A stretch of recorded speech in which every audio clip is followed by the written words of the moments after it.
So, pakita ko ano, kukuha yung mga ano, paano kuhanin to. Mga workflow sa N8N. Ano lang eh, kunyari, search dito. Tapos sa, kunyari, ito marketing. Ayan, 3,000 daw meron dito. Yung iba rito, ano, may bayad. Pero karaniwan naman libre. Kunyari ito. Ayun na, use for free.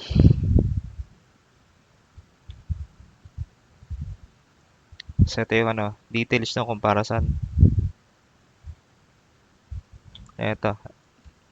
So, ano, use for free. Click lang yan. Tapos, copy. Template to clipboard. Ito. Tapos, sa ano natin, ganyan, create workflow. Paste mo lang, Control V. Ayan na yan.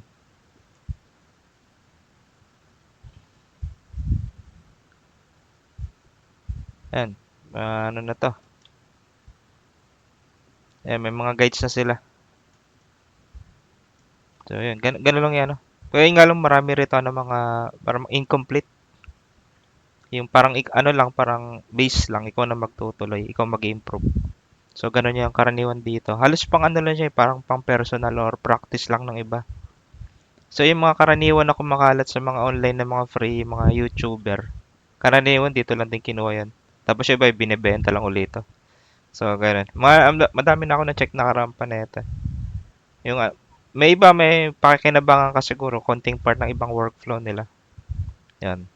So, pero marami, ano, parang unfinished, yung majority rito unfinished or pang personal use lang talaga. So, yun lang.